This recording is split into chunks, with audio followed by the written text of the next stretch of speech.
Sizzling Balti steak with fresh ginger is a great recipe to make at home if you've got things like lamb. It tastes fantastic, chicken tastes fantastic.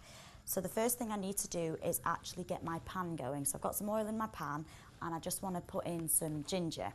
Now ginger actually comes like this, and the best way to actually treat it is if you just peel off the hard skin. Now if you have a vegetable peeler, you can do vegetable peeler.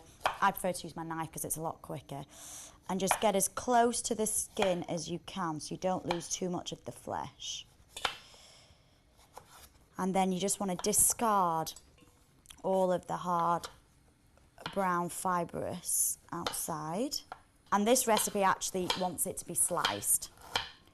So slice it as thin as possible, and quite a lot is going to go in here, 2 tablespoons worth, which seems like a lot.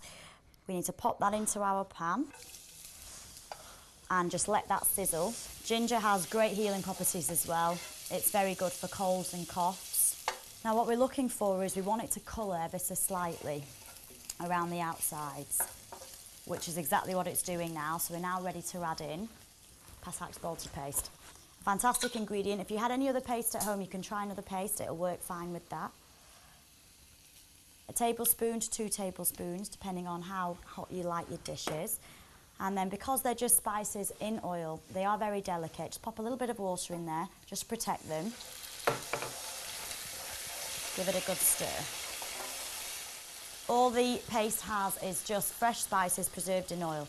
So you don't really need to worry about having any spice racks in your kitchen or any spice tins. You can just buy a paste and use that. The paste is cooked through. The oil is starting to separate. That's perfect. That's what you're looking for.